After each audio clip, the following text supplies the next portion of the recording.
Ilang linggo na lang at magta-travel back to 60s era na tayo sa MMFF entry na Manila's Finest.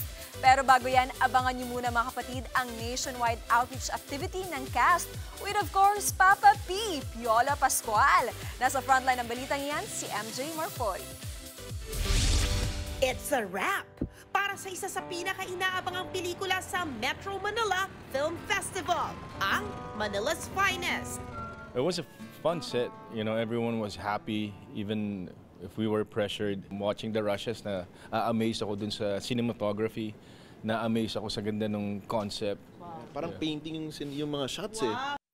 But the work is just getting started mga kapatid. Dahil abala na mga bida na mag-ikot sa bansa para sa isang outreach. This week, bibisita sila Piolo at Enrique sa Visayas. Yes, we're going to Cebu.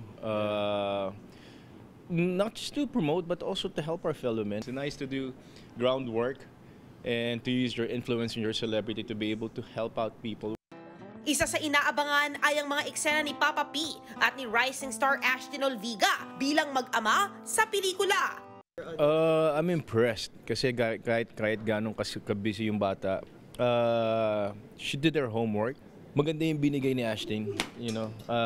Nakakatuwa kasi very eager to learn and napaka-humble sa set.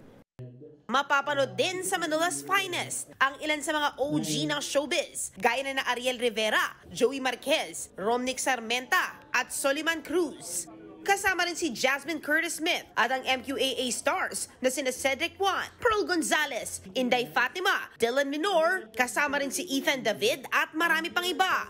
Abangan ang Manila's Finest hatid ng Media Quest, Signal at Spring Films ngayong Pasko. Nagbabalita mula sa Frontline, MJ Marfori, News 5. Mga kapatid, Jervy Wrightson po. Eto na nga. Para sa latest showbiz news at iba pang K-alaman, mag-follow at mag-subscribe na sa social media pages ng News 5.